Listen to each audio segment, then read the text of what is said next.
রাধে রাধে বন্ধুরা, এই যে এখানে দেখছো দুটো দুটো ছোট্ট রাখি বানিয়েছি।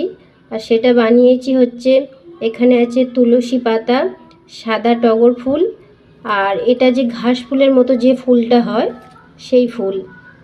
এগুলো বানিয়েছি যেহেতু ঘরে ছোট গোপাল আছে, সেই জন্য। জানি না কেমন হয়েছে, তবে আমার মনে হলো এটা যে কেনার নকল রাখি দেওয়ার থেকে যদি সব থেকে হচ্ছে গোবিন্দের প্রিয় হচ্ছে তুলসীপত্র আর সাদা টগর ফুল, এটা দিয়ে যদি রাখিটা বানাই তবে আমার মনে হয় এতে গোপাল বেশি খুশি হবে। জানি না তোমাদের কেমন মনে হবে, এটা ঠিক হলো না ভুল হলো। আমার মনে হলো যে কেনা রাখির থেকেও এটা বেশি ভালো, যেহেতু কেনা রাখিটা গোপালের ছোট্ট হাতে সেইভাবে ধরা মানে বাঁধার কোনো সুবিধা হবে না, কিন্তু তুলসী পাতা দিয়ে এই রাখিটা বাঁধার সুবিধা খুব সুন্দর হবে।